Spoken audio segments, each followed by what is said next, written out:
There was a time when one company ruled the mobile world, a time when almost everyone either owned a Nokia or wanted one. At its peak, Nokia controlled over 40% of the global phone market. But in less than a decade, it collapsed and disappeared from the smartphone race. So what really happened to Nokia? Was it bad luck, bad leadership, or the iPhone? Today, we're breaking down the real story behind Nokia's rise and fall and the powerful business lessons hidden inside it. Nokia didn't start as a phone company. In 1865, it began as a paper mill in Finland. Over time, it moved into rubber, cables, electronics, and telecommunications. By the 1990s, Nokia made a bold decision: focus almost entirely on mobile phones. That single decision changed everything. The world was ready. Mobile phones were moving from luxury to necessity, and Nokia was perfectly positioned. They focused on strong battery life, durable phones, simple user interface, and global expansion. And it worked. By the early 2000s, Nokia wasn't just winning, it was dominating the planet. From 2000 to 2007, Nokia was the king of mobile phones. People joked that Nokia phones were indestructible. You could drop them, throw them, or wash them. They still worked.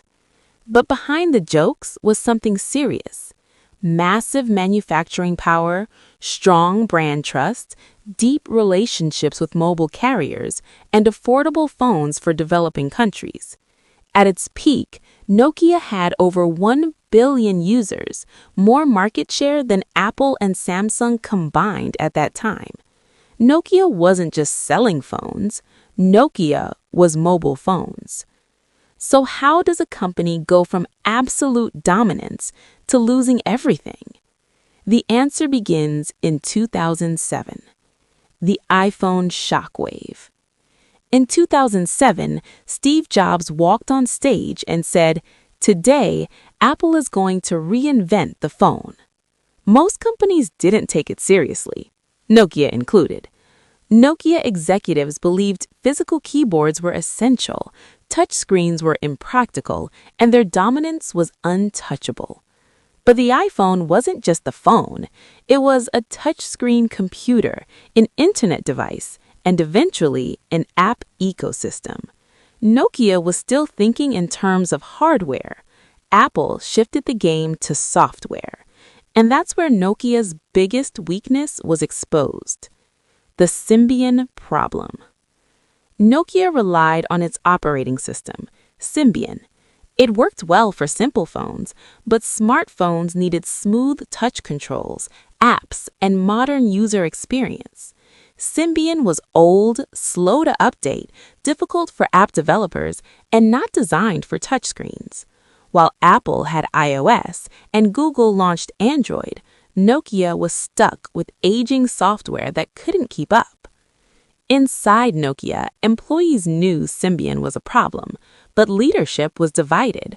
Politics, fear of risk, internal competition, and instead of transforming boldly, Nokia hesitated.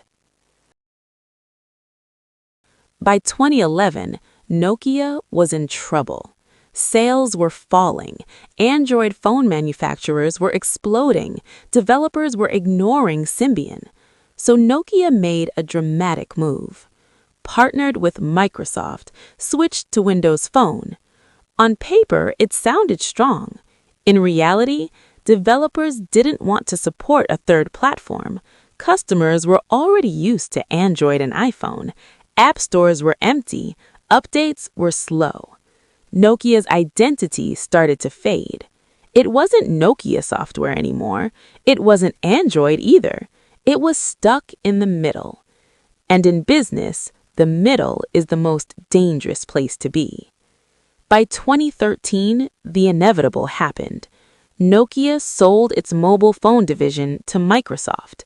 The company that once ruled the mobile world was now out of the mobile phone business entirely. Market share went from 40% to almost zero. Employees lost jobs. Factories closed. A brand millions loved vanished from the smartphone race.